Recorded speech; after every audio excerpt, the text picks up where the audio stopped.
12 तासाच्या लॉंग डिबेटनंतर राज्यसभेमध्ये 4 एप्रिलला पहाटे 2 वाजता वक्फ अमेंडमेंट बिल पास करण्यात आलं। त्याच्या आदल्या दिवशी म्हणजे 3 तारखेला लोकसभेमध्ये दिवसभराच्या चर्चेनंतर रात्री 1 वाजता हे बिल पास करण्यात आलं आणि आता प्रेसिडेंटच्या असेंट नंतर या बिलाचे कायद्यात रूपांतर होणार आहे। पण हे बिल इतकं कॉन्ट्रोवर्शियल का आहे?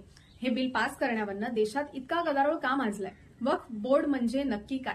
वक्फ बोर्डाच्या देशामध्ये एकूण किती प्रॉपर्टीज आहेत? आधीचा ऍक्ट आणि हे अमेंडमेंट बिल याच्यामध्ये काय फरक आहे?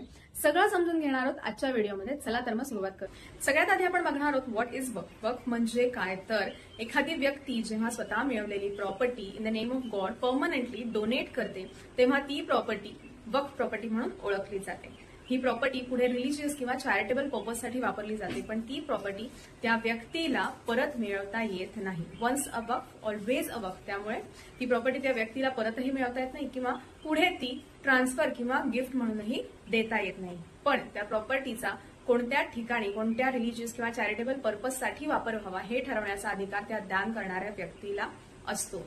अशा दान करणाऱ्या व्यक्तीला वाकिफ म्हणतात। पुढे ही प्रॉपर्टी स्टेट वक्फ बोर्डाच्या कंट्रोलमध्ये जाते। डोनेटेड प्रॉपर्टीच्या योग्य मॅनेजमेंटसाठी वक्फ बोर्ड एक मॅनेजर अपॉइंट करतं, ज्याला मुतावली म्हणतात। या मुतावलीने या डोनेटेड प्रॉपर्टीज मॅनेज करणं अपेक्षित असतं।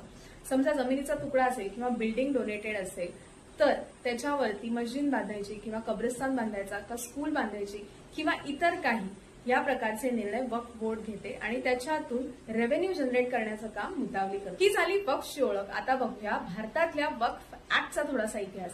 भारतात वक्फची सुरुवात कधी झाली तर दिल्लीत सल्तनत असताना दिल्लीच्या मुइझुद्दीन सैम घावोर याने मुलतानच्या जामा मस्जिदीसाठी 2 गावे दान केली। ब्रिटिश सरकारच्या काळात बऱ्याच लोकांनी आपल्या प्रॉपर्टीज वक्फ करण्याची सुरुवात केली। ब्रिटिश सरकारच्या काळामध्ये यावरून खूप मोठा वाद निर्माण झाला, जो पोचला लंडनच्या प्रिव्ही काउन्सिलमध्ये। तिथल्या 4 जजेसनी वक्फ इनव्हॅलिड ठरवला, पण ब्रिटिश भारत सरकारला हा निर्णय मान्य नव्हता। त्यावेळेला त्यांनी 1913 साली वक्फ व्हॅलिडेटिंग ऍक्ट आणला। हा कायदा बनवण्यात आला वक्फचे भारतातले अस्तित्व टिकवण्यासाठी। त्यानंतर पोस्ट इंडिपेंडन्स काळात पंडित नेहरूंनी वक्फ ऍक्ट 1954 आणला, ज्यानंतर वक्फ प्रॉपर्टीची मॅनेजमेंट केली वक्फ बोर्डाच्या कंट्रोलमध्ये। त्यानंतर या कायद्यामध्ये वेळोवेळी बदल करण्यात आले। त्यातलाच एक प्रयत्न होता 2013चं वक्फ अमेंडमेंट बिल, ज्यामध्ये महत्वाचा रोल प्ले केला सचर कमिटी रिपोर्टने। सचर कमिटी रिपोर्टमध्ये मुस्लिम कम्युनिटीची एज्युकेशनल, सोशल आणि इकॉनॉमिकल बॅकग्राऊंड आणि प्रेझेंट कंडिशन समजण्यास मदत झाली। थोडक्यात समजून घेऊया सचर कमिटी रिपोर्टमध्ये काय लिहिलं होतं। 2005 साली तत्कालीन प्रधानमंत्री डॉक्टर मनमोहन सिंग यांनी मुस्लिम कम्युनिटीची सोशल, इकॉनॉमिकल आणि एज्युकेशनल कंडिशन समजून घेण्यासाठी रिटायर्ड हायकोर्ट जज जस्टिस राजेंद्र सचर यांच्या अध्यक्षतेखाली एक कमिटी स्थापन केली, ज्याचं नाव होतं सचर कमिटी। ज्या कमिटीने त्यांचा अहवाल सादर केला 2006 मध्ये, ज्याच्यामध्ये वक्फ प्रॉपर्टीज बद्दल महत्वाचे मुद्दे मांडण्यात आले। सचर कमिटीच्या रिपोर्टनुसार 2006 साली देशभरात वक्फ बोर्डाच्या ताब्यात सुमारे 4.9 लाख रजिस्टर्ड प्रॉपर्टीज आहेत, ज्याचा अप्रॉक्सिमेट एरिया 6000 करोड इतका आहे। 100 वर्षापेक्षा जास्त काळासाठी एवढी मोठी संपत्ती ताब्यात असूनही देशातली 38% मुस्लिम जनता गरीब आहे। वक्फ प्रॉपर्टीची मार्केट व्हॅल्यू 1.2 लाख करोड इतकी आहे आणि त्याची टोटल बुक व्हॅल्यू 6000 करोड इतकी आहे। एवढी मोठी प्रॉपर्टी असतानाही त्याच्यातनं जनरेट होणारा अॅन्युअल इन्कम 163 करोड इतकाच आहे। हाच पुअर इन्कम रेट वक्फ बोर्डाचा गैरव्यवहार दाखवतो। जर वक्फ प्रॉपर्टीची व्यवस्थितपणे मॅनेजमेंट करून अॅन्युअल इन्कम काढला तर 163 वरून तो 12,000 पर्यंत जाऊ शकतो, असं सचर कमिटी रिपोर्टमध्ये लिहिलं होतं। याच रिपोर्टच्या आधारावरती कमिटीने वक्फ प्रॉपर्टीच्या मॅनेजमेंटसाठी काही रेकमेंडेशन्स दिले, जसं की stricter rules for management, digital record keeping of properties for transparency, timely survey of properties, नंतर पॉवर्स ऑफ वक्फ ट्रिब्युनल, त्याच्यानंतर women representation in Waqf board and महत्वाचा involvement of non Muslim expertise for better management of properties.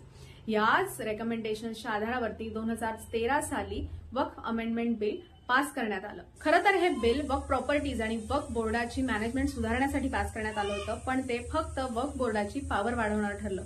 म्हणूनच 2024 साली अमित शहानी पुन्हा एकदा वक्फ amendment bill 2024 लोकसभेमध्ये मांडलं, ज्यासाठी नंतर जॉईंट पार्लमेंटरी कमिटी स्थापन करण्यात आली आणि त्याच्या 1 वर्षानंतर म्हणजेच एप्रिल 2025 मध्ये लोकसभा आणि राज्यसभेमध्ये वक्फ अमेंडमेंट बिल 2024 पास करण्यात आलं आणि आता त्याच्यावरती राष्ट्रपतींची मोहर लागून तो कायदा होणार आहे.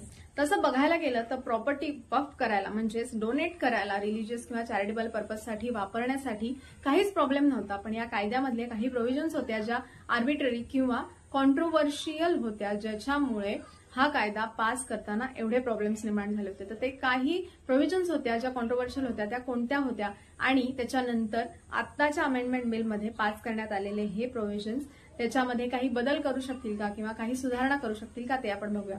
सगळ्यात पहिली प्रोव्हिजन होती ती म्हणजे कोणतीही कम्युनिटी म्हणजेच नॉन मुस्लिम कम्युनिटी, हिंदू, मुस्लिम किंवा सिख कोणतीही कम्युनिटी त्याची प्रॉपर्टी डोनेट करून वक्फ करू शकते.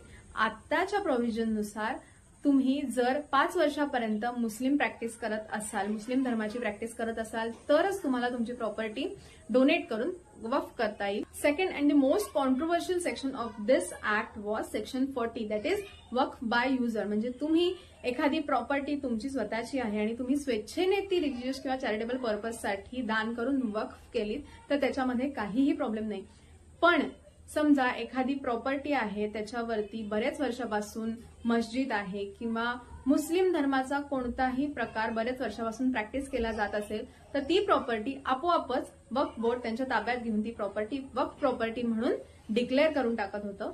दिस was the most controversial part of this act आणि तो आता या नवीन कायद्यामध्ये पूर्णपणे रिपील करण्यात आलेला आहे. तिसरा आणि महत्वाचा मुद्दा आहे तो म्हणजे गव्हर्नमेंट लँड अमेंडमेंट. वक्फ बोर्डाने गव्हर्नमेंटच्या हजारो प्रॉपर्टीज आहेत देशभरामध्ये ज्या डिरेक्टली वक्फ म्हणून डिक्लेअर केल्या आहेत.